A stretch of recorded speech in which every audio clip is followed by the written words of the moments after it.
তোড়ে আমি যদি আপনার কাছে প্রশ্ন রাখি, তুফানের তোড়ে রিভেঞ্জ টিকবে তো?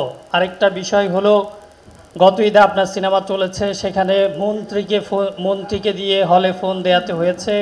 আপনি কি মনে করছেন আপনার এই সিনেমা এবার তুফানের তোড়ে টিকবে এবং মন্ত্রীকে দিয়ে ফোন দেওয়াতে হবে না, সাধারণ মানুষ এটি দেখে টাকা উসুল হবে?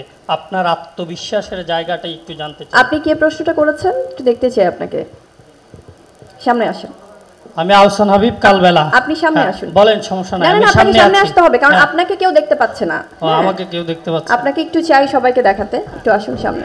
আপনি যে প্রশ্নটি করলেন, যে আমার মনে হয় যে আসলে দর্শকদের ভালোবাসাই সবচেয়ে বড় ভালোবাসা।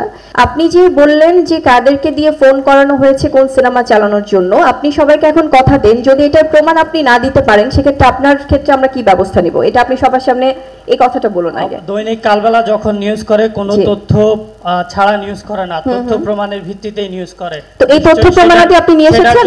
সেটার জন্য আপনি বারবার ফোন দিয়েছেন, দৈনিক কালবেলায় ফোন দিয়েছেন। আপনার কাছে কোনো প্রমাণ আছে? অবশ্যই প্রমাণ আছে। আচ্ছা, আমি আপনাকে বলছি অবশ্যই প্রমাণ আছে। আপনাদের এই দৈনিক কালবেলাতে কখনোই আমি ফোন করিনি, বরং দৈনিক কালবেলা থেকে আমার সাথে যোগাযোগ করা হয়েছে আপনাদের প্রোগ্রাম অ্যাটেন্ড করার জন্য। তো সামহাও আমি প্রোগ্রাম অ্যাটেন্ড করিনি বলে হয়তো আপনারা এই ধরনের কাজ করছেন।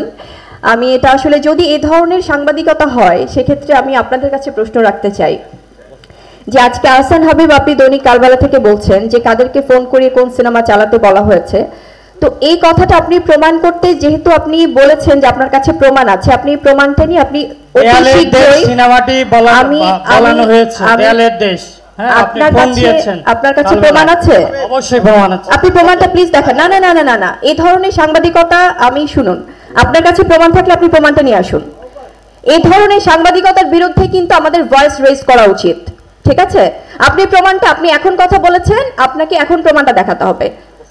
সো আমি প্রথমেই বলছি যে আমাদের এই আমি যেটা প্রথমে বলছিলাম যে আসলে সিনেমা ইন্ডাস্ট্রির এই যে একটা নেগেটিভিটি, এটার বিরুদ্ধে আমাদের সবাইকে সোচ্চার হতে হবে। কারণ আমাদের দর্শকরা আমাদেরকে ভালোবেসে টিকিট কেটে সিনেমা দেখে, এবং যে সিনেমাগুলো ভালো চলছে, দেয়ালের দেশ আমার যে সিনেমাটা, এটা প্রচণ্ড প্রশংসনীয় একটা সিনেমা, এবং যারা দেখেছেন আমাদের কাছে সে দর্শকদের ভালোবাসার প্রতিক্রিয়া আছে। এই সিনেমা চালানোর জন্য আমাদের কাউকে ফোন দেবার প্রয়োজন নেই প্রথমত, এবং I have that guts to challenge you যে if you have that guts you will prove everything. আপনি কোনো আর্টিস্টকে বা কোনো মুভির টিমকে নিয়ে এই ধরনের এলিগেশন দেবেন এবং সেটা নিয়ে একটা ইয়েলো জার্নালিজম করবেন, সেটার বিরুদ্ধে আসলে